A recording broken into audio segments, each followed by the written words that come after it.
Bon, on commence joyeusement la journée par quelques magasins. Au bout, il y a beaucoup de magasins de déco qui déchirent. Par exemple, ces ailes en acier immenses là sur un espèce de gros bloc de bois. Une pièce maîtresse pour décorer au bord d'une piscine coûte 2251 €. Bon, après, ils ont aussi fait des Forlinski, ça c'était pas obligé ça. Mais tous ces fauteuils de ouf en inox. Et ça, ces espèces de grandes racines avec un peu du fer en bas. Incroyable, vraiment de très belles boutiques. Bon, après, tous ces magasins, du coup, ça donne un peu envie d'avoir une maison à Bali à décorer. Par exemple, ça, celui-là, le gros. Plutôt énorme avec plein de perles et tout, il coûte 21 €. Je vais être obligé d'acheter une maison à Bali pour la décorer. Et en plus, bon là c'est pas spécialement une belle boutique, ça fait un peu débarras et tout, c'est un peu genre magasin d'usine.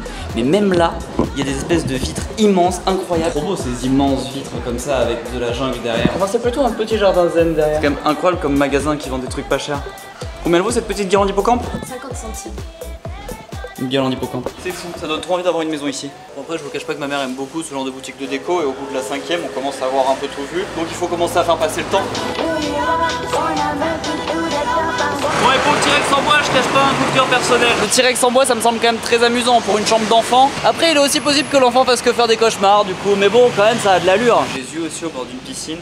Avec cette table et ce fauteuil, cette table hyper large en bois pétrifié. Jésus il coûte 1800 € plus 600 $ de frais de port pour l'amener en France. Ça fait un truc assez incroyable pour 2004. 2004 étant quand même le prix d'un vilain tableau à Arcachon. Après si on n'a pas envie d'avoir Jésus, on peut avoir un méchant crocodile, pas mal aussi. Au bout c'est le paradis du shopping mais malheureusement il faut avoir une maison. Oh il y a même des chapeaux. Peut-être pas des chapeaux en fait, c'est peut-être des coupes. Mais comme elle était présentée dans ce sens, j'ai cru que c'était un chapeau. Après je peux aussi mettre une corbeille à fruits sur la tête pour voir comment ça fait. Hein. Non, c'est une corbeille à fruits. Une corbeille à fruits. Et tous ces tabourets en bois pétrifié aussi qui valent absolument une fortune en France. Coûte ici 168 €. Le prix est au poids, mais ceux-là, en gros, les 3 petits, là, ils coûtent 168 € pièce, avant négo. Du coup, il y a hésitation, mais bon, c'est quand même intransportable. Ils pèsent tous 115 kg à peu près. Là-bas, il y a même grand-mère feuillage en immense. Bon, là, on vient de tomber chez un marchand de jolies perles. Donc là, on va y passer un certain temps aussi, le temps de toutes les tripoter, tout ça, elles sont pas chères. Encore une heure de perdu, ça. J'ai l'impression qu'on va pas faire beaucoup de temps. J'ai l'impression que je vais passer l'après-midi à faire des bracelets. D'ailleurs, il y a un monde fou. Le business marche fort et j'adore ce genre de magasin. Il y en avait un magasin comme ça à Bordeaux, il a fini par fermer, ils vendaient tous une fortune. Alors que là, tout est à des prix honnêtes, très amusant. On achète tout un tas de fer. Bon, maintenant on va peut-être arriver enfin à aller au temple. Pour l'instant, j'ai fait seulement un porte-clés, il y a un côté comboloï. Pourquoi pas. Voilà au temple enfin. Après tous ces magasins, il y a quand même bien un moment où il fallait y arriver. Enfin un peu de culturel, on a passé des jupettes, enfin un sarong pour les professionnels. Celui-là, j'étais déjà venu.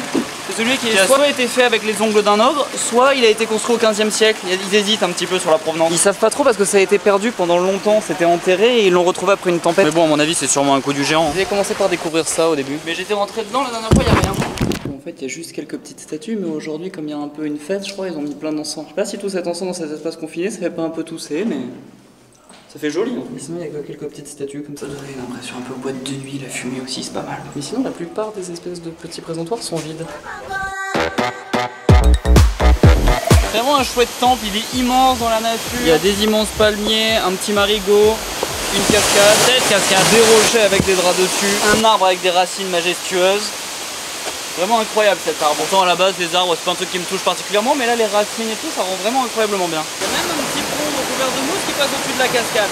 On a plein la vue. Ouais. Maintenant il est temps d'en avoir plein le ventre.